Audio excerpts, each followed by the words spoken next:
This is the NBA. A couple years ago, the Warriors were the worst team in the NBA, getting ready for the lottery. Today, they celebrated their fourth title in 8 years. As the parade took place in San Francisco, fans lined up as early as 5:30 in the morning to start the petty party.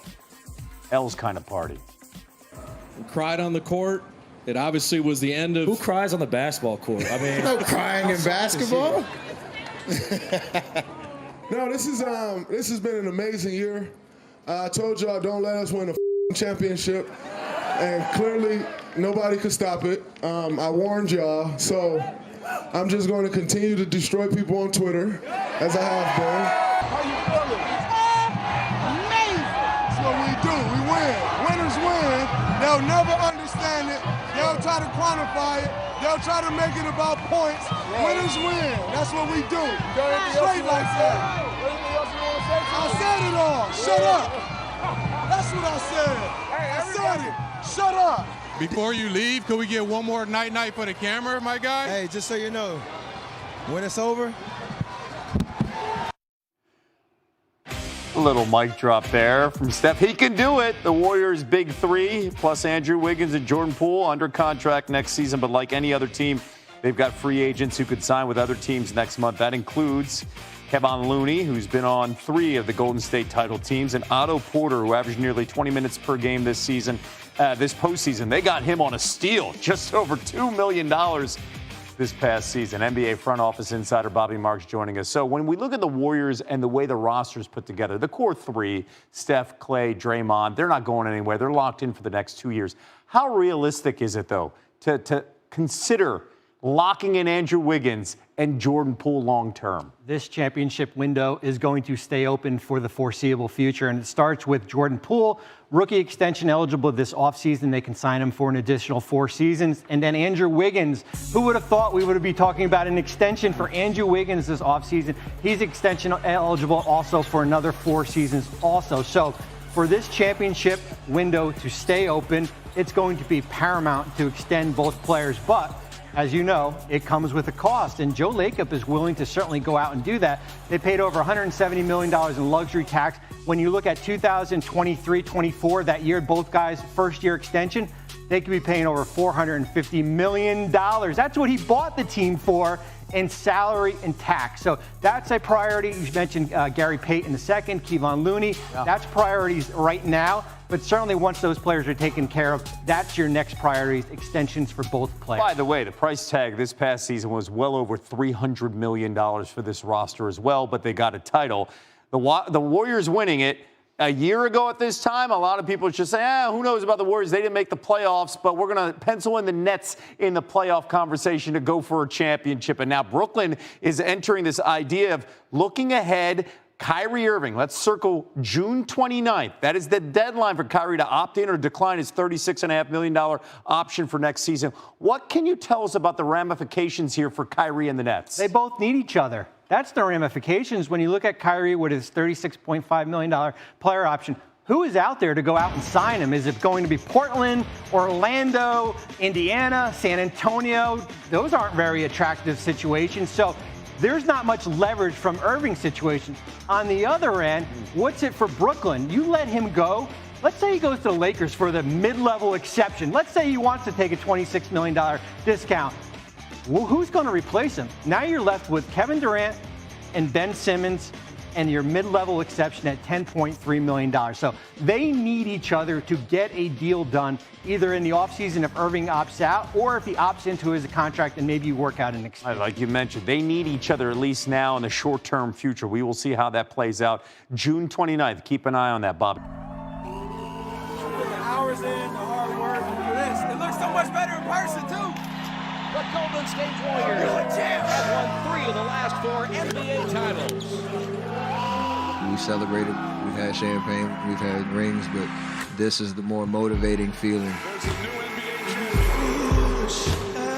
Everybody thinks it's the end of us. I don't see it happening, though. We'll be back. Since the 2019 finals, got hit with a lot of adversity and speed bumps, but never lost the faith that we could get back here. Curry a long 3. That's good! The The Dubs dynasty is still very much alive. They're on top of the NBA world. I'm so proud of our group. You hit rock bottom with injuries, and to get back here and get it done means the world. Champs, baby! What are they going to say now?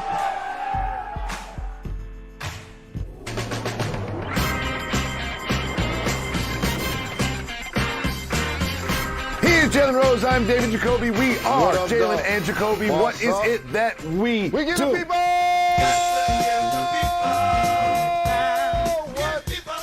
They want. Holy cannoli, the Golden State Warriors are the NBA champions, and we will hear from Steph, Clay, and Dre about their accomplishment. What does it mean to you to finally get this Finals MVP? It means we won.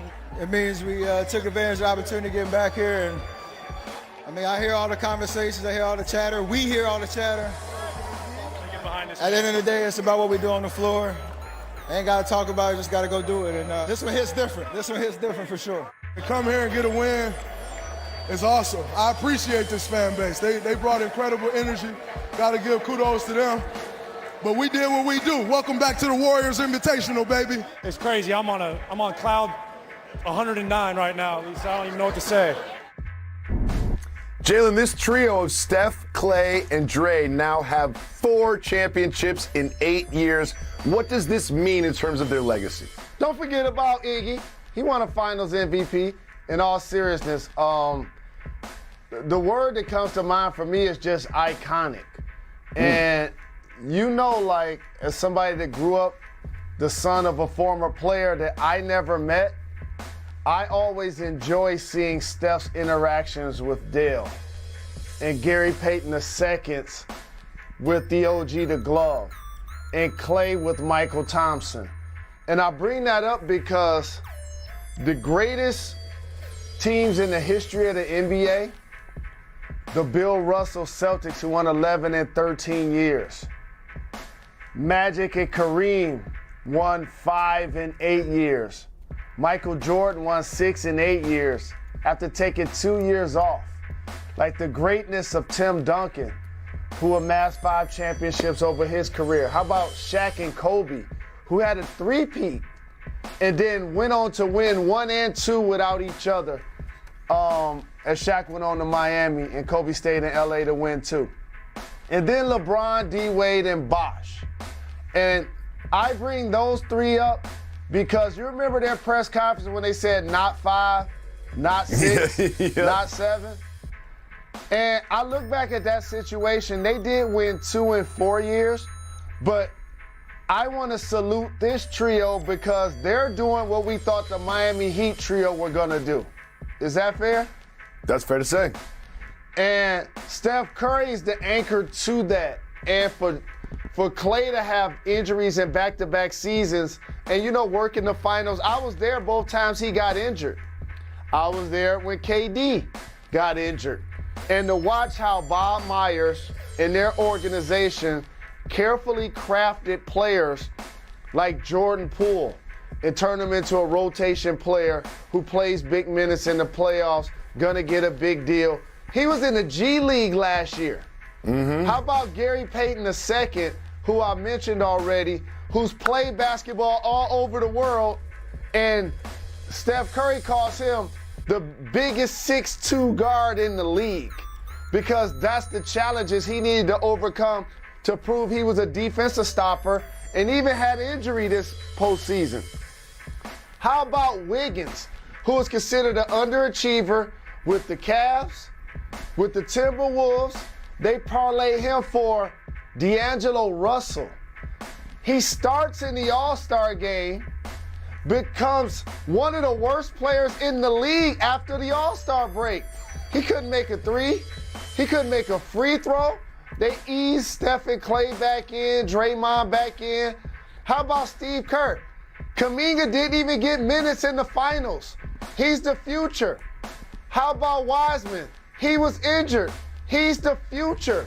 So they're appreciating their position as 4-time champions, but they've also plotted their promotion, like Ricky Rose would say, and putting themselves in position for what's next. So this big three has put themselves in a position to be discussed amongst the all-time greats for what they accomplished, and clearly the driving force has and will be Stephen Curry. Jalen, I'm glad you finished with Stephen Curry because Wardell Stephen Curry is a decorated player, MVPs, most threes ever, NBA champion, All-NBA, but he was never named Finals MVP until last night. What do you think it feels like to him, and what does it mean for his legacy to finally check that box? So, boys and girls, ladies and gentlemen, I want you guys to hear me and hear me clearly. Good guys do finish first. Steph Curry represents that. He embodies all of the things that you hope your young person grows up to be when they look up to a professional athlete. You know I've been around this, I've lived this my entire life. There's so many people when they look themselves in the mirror, they see their agent or representative, not their reality. I appreciate since Steph Curry became a phenomenon in the NBA, I've got a chance for public consumption, watch him be an incredible son, husband, brother, father, leader, ambassador, and consistently committed to the Golden State Warriors, regardless of whoever else was on the roster.